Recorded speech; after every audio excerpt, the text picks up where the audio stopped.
My name is Kobe Bryant. I'm 17 years old.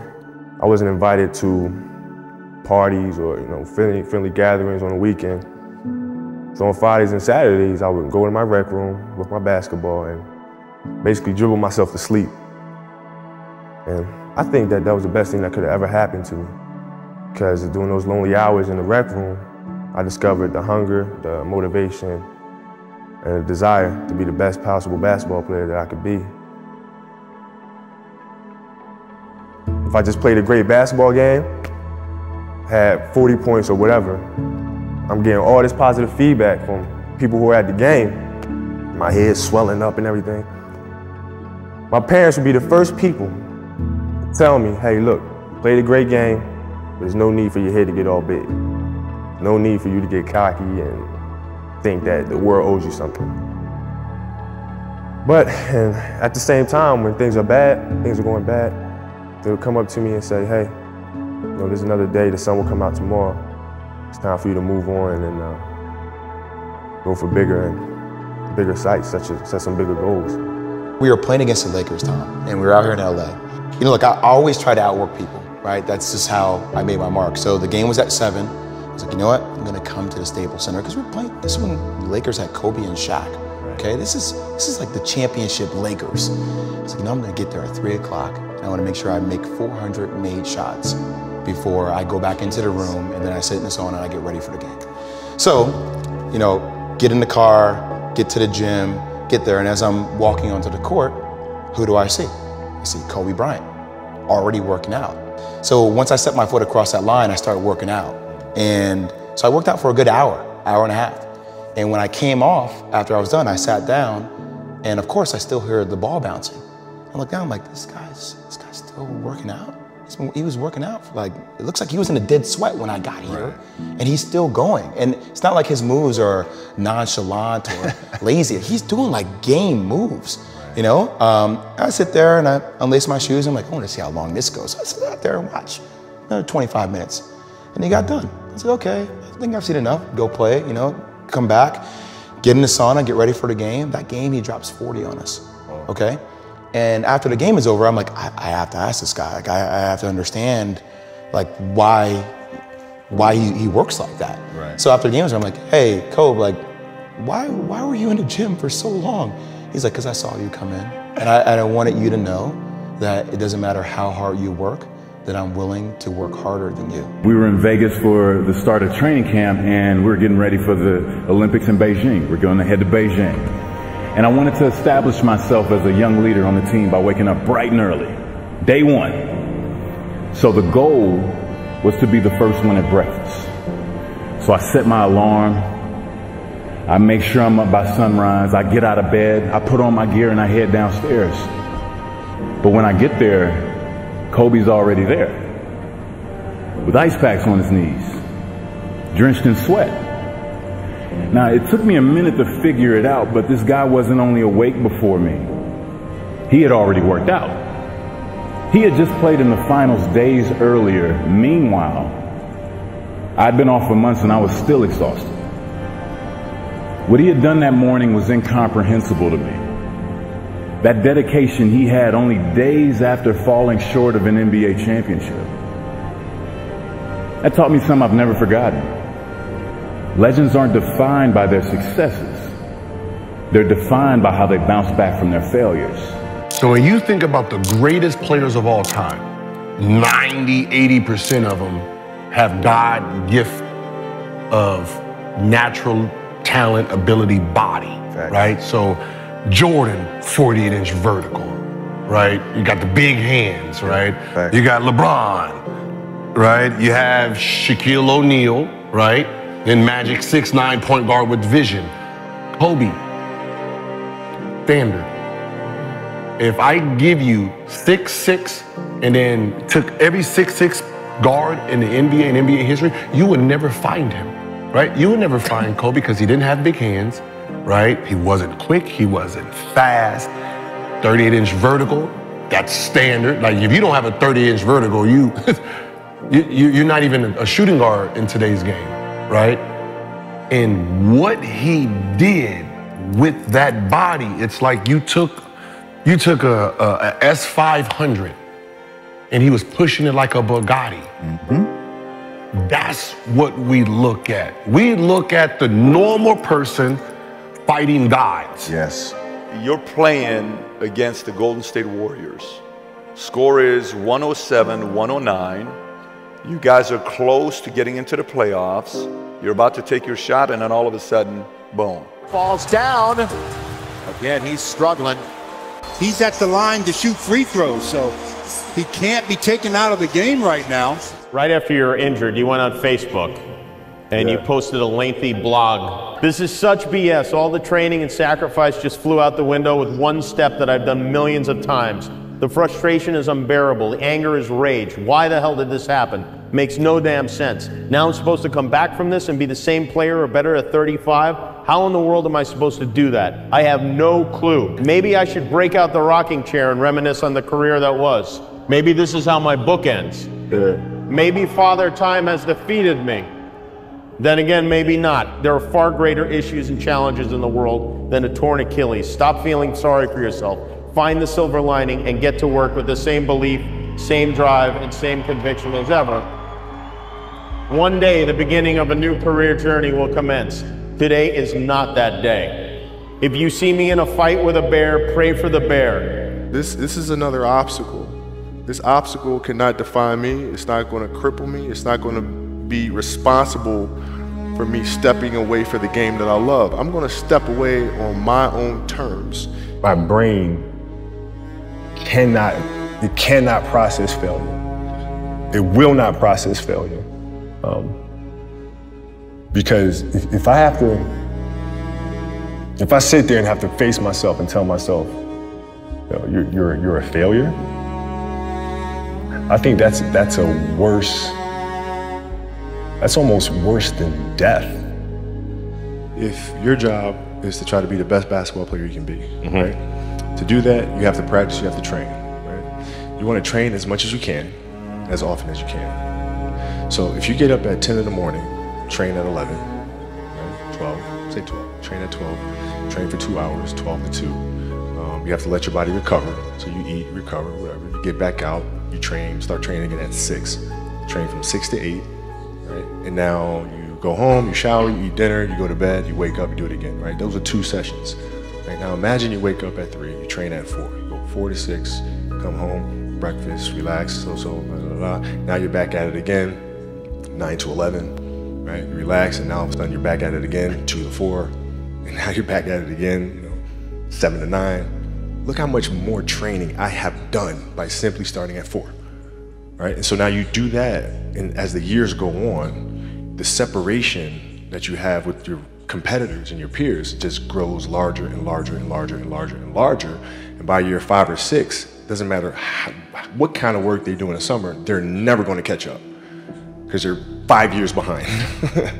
Right? So it makes sense to get up and start your day early because you can get more work in. If I start earlier, I can train more hours. And I know the other guys aren't doing it because I know what their training schedule is. Right? So I know if I do this consistently over time, the gap's just going to widen and widen and widen and widen and widen, and they won't be able to get that back. So to me, it was just common sense. I'm like thinking, how can I get an advantage? Oh, start earlier. And this was right after that playoff game. We flew back to LA that night, and I got home, it's probably like 3 in the morning. And I went down to the high school, which is down the street from our house. And the janitor let me in the gym, and I shot all day. All day. I mean, all day. And I didn't leave the gym. I just kept shooting and shooting and shooting and shooting and shooting and shooting and practicing and practicing. And I got a chance to let out the steam of disappointing my teammates and millions of fans. I got a chance to let all that out instead of bottling it up and envision that moment over and over and over and over and over. That was a huge summer for me because I felt like everybody had written me off after those air balls. You know, basketball for me was the most important thing. So everything I saw, whether it was TV shows, whether it was books I read, people I talked to, everything was done to try to learn how to become a better basketball player. Everything. And so when you have that point of view, then literally the world becomes your library to help you to become better at your craft. You have to do the hard stuff and watch that game and study that game to not make those mistakes over and over again just because you weren't brave enough to face it. You gotta deal with it. Face it. Gotta deal with it. Face it, learn from it. And all those little things, and it sucks. But you don't want to have that feeling again, do you? Right? So you gotta really study it, face it. And not to say you'll win the next time you face it, but at least you'll give yourself a better chance. Yeah. A lot of the kids that I was playing against were inner city kids. And so you're looking at me as if, okay, this kid's soft. Right? He's from the suburbs of Philadelphia. His father played in the NBA, played professionally. He's got it easy. Born on second, all this other stuff, right? And so it felt like they could try to be physical or try to intimidate me and do all this other stuff, which they couldn't, right? But now I'm saying, okay, well, you're trying to attack me. How am I going to attack you? How can I mentally figure out ways to break you down? How can I show you that, no, I have the edge, right? And so that's when it first started for me, is figuring out how to get the upper hand on an opponent that way. And what would you do to mentally break people down then? We used to have an All-American camp that I used to go to, and at the time when I first showed, I was a sophomore. And one of the things I would do is, while everybody would be at the cafeteria eating and doing all sort of stuff, I'd just go back to the gym. They'd be resting, and they'd see me leave, right?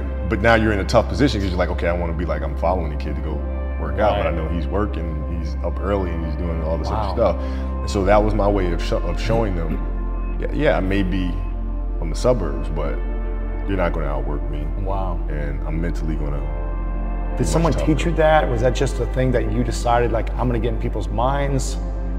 I think it's just figuring out ways to be better. There's a quote from one of my English teachers at Lower Merion named Mr. Fisk. He had a great quote that said, "Rest at the end, not in the middle." And that's something I always live by. I'm not going to rest. I'm going to keep on pushing now. There are a lot of answers that I don't have, even questions that I don't have. But I'm just going to keep going. I'm just going to keep going. And I'll figure these things out as you go, right? And you just continue to build that way. So I try to live by that all the time. You got a lot of people paying their hard-earned money to come watch you perform. It's your job to be in shape. It's your job to be strong enough to perform at that level every single night. And as a competitor, I'm not ducking shit. Like, it's not, oh my God, my back hurts, I'm sore. We got to play Vince Carter and Toronto Raptors tonight. We actually had this happen. We had a game against Toronto in 2000, and Vince was tearing the league up. My back was jacked. But like the perception of that, like what? Kobe's missing the game against Toronto and Vince Carter because my back was really spasming. But people will be like, what? Oh, he's ducking Vince. Excuse me? No, I don't think so. So I would be in the layup line like, okay, there's a lot of days where you can rest and recover. Today ain't one of them. Your back can bother you any other day. That shit ain't bothering me today. He gonna have to see me today. Yeah. Oh man. Yeah. But what does losing feel like to you? It's exciting. Why is it exciting? Because it means you have different ways to get better. There's certain things that you can figure out that you can take advantage of, right? Certain weaknesses that were exposed that you need to shore up, right? So it was exciting. I mean, it sucks to lose, right? But at the same time, there are answers there if you just look at them. Because you get the information from losing more than from winning, probably. Yeah. I mean, the answers are there when you win too. You just have to look at them. Yeah. Right. So it's a constant process. It's exciting when you win. It's exciting when you lose because the process should be exactly the same, whether you win or you lose. As you go back and you look and you find things that you could have done better. You find things that you've done well that worked. Figure out how did they work, why did they work, how can you make them work again? Yeah. And but the hardest thing is to face that stuff. I wanted to be one of the best basketball players to ever play. And anything else that was outside of that lane, I didn't have time for. At what age did that goal become crystal clear? I made that deal with myself at 13 years old. At 13 years old? 13 years old. That's the deal I made. You were crystal clear about it? Crystal clear. And where did inspiration come from? The love of the game. the love of the game, the challenge. Like I would watch Magic play, I'd watch Michael play, and I would see them do these unbelievable things, and I'd say, you know, can I get to that level? I don't know, but let's find out. Let's find out.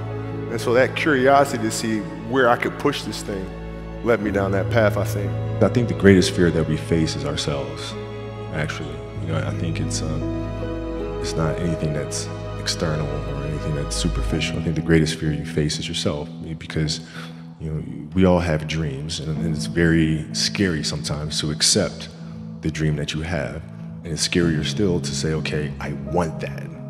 It's scary because you're afraid that if you put your heart and soul into it and you fail, then how are you going to feel about yourself, right? So being fearless means putting yourself out there and going for it.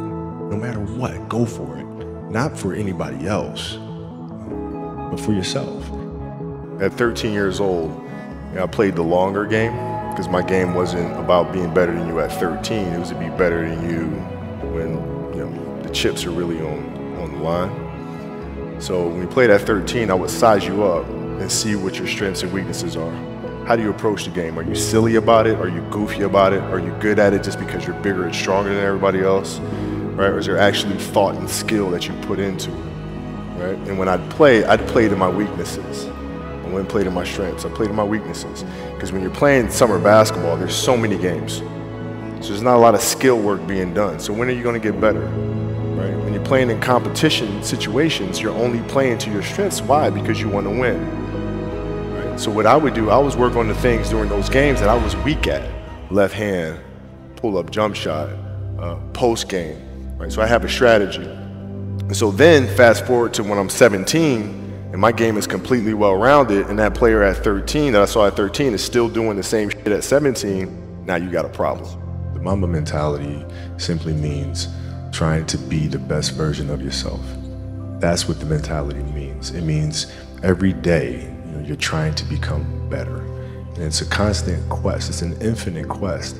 So starting at the age of 2, when I first started playing the game, and on and on and on, I always ask questions. I always try to get better every single day. Like my kids at 2 could do a lot of things. Right? At 2, I could dribble a basketball. I could shoot a basketball on the Nerf hoop at the house, and I would go to practice with my father. I would observe my father. I'd sit and watch games with him. And was he your first coach?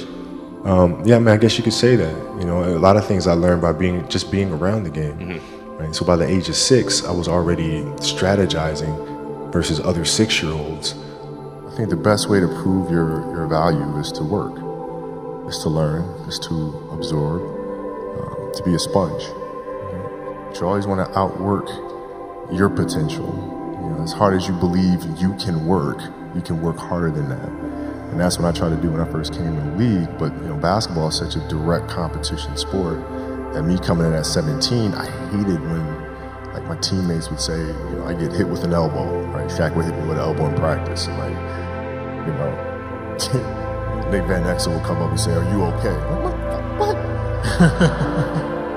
Wow, are you okay? What the hell's wrong with you? You know, so like I always had that extra chip on my shoulder. So like every day in practice for me was really trying to annihilate everybody that I was playing against. Because I wanted to prove you don't need to babysit me. Like I'm fine, you know. Breaking news in this Sunday afternoon, 5-time NBA champion, former league MVP Kobe Bryant died earlier this afternoon in Los Angeles in a helicopter crash. The world was heartbroken yesterday by a helicopter accident in Los Angeles that claimed the lives of 9 people, including that of Kobe Bryant and his 13-year-old daughter, Gianna. Life is short and it's fragile, and we don't know how many birthdays we have, so we don't have to have a birthday to celebrate, just celebrate life. And if you haven't told someone you love them, do it now. Do it, tell people you love them. Call your friends, text your friends, hug them, kiss them. Those times when you get up early and you work hard, those times when you stay up late and you work hard, those times when you don't feel like working, you're too tired, you don't want to push yourself, but you do it anyway. That is actually the dream. That's the dream. It's not the destination, it's the journey. And if you guys can understand that, then what you'll see happen is that you won't accomplish your dreams. Your dreams won't come true. something greater will. And what brings you the most joy right now? Being with my family. Really? That is the most fun. Hanging out with them all summer, being able to like do things that I ordinarily couldn't do. Yeah. Because of training, because of season and stuff like that. So being around them and watching Bianca grow up, because there are a lot of things that I missed with Natalia and Gianna because I was playing. So being there every day with them is so much fun, man. So it brings me the most joy. No one knows how much time we have. That's why we must live in the moment. We must enjoy the moment. We must reach and see and spend as much time as we can with our families and friends and the people that we absolutely love. I've always said that I wanted to be remembered as a player that didn't waste a moment, didn't waste a day. And I felt extremely blessed by the God-given talent. But at the same time, I didn't take it for granted at all. And so if I could be remembered as a person that was born with a lot of talent, but did everything he could to try to overachieve, that lived every day as if he was the 12th guy on the bench, I think that's a very powerful message to have, and something that hopefully the players that are now and players that will come later choose to embody as well.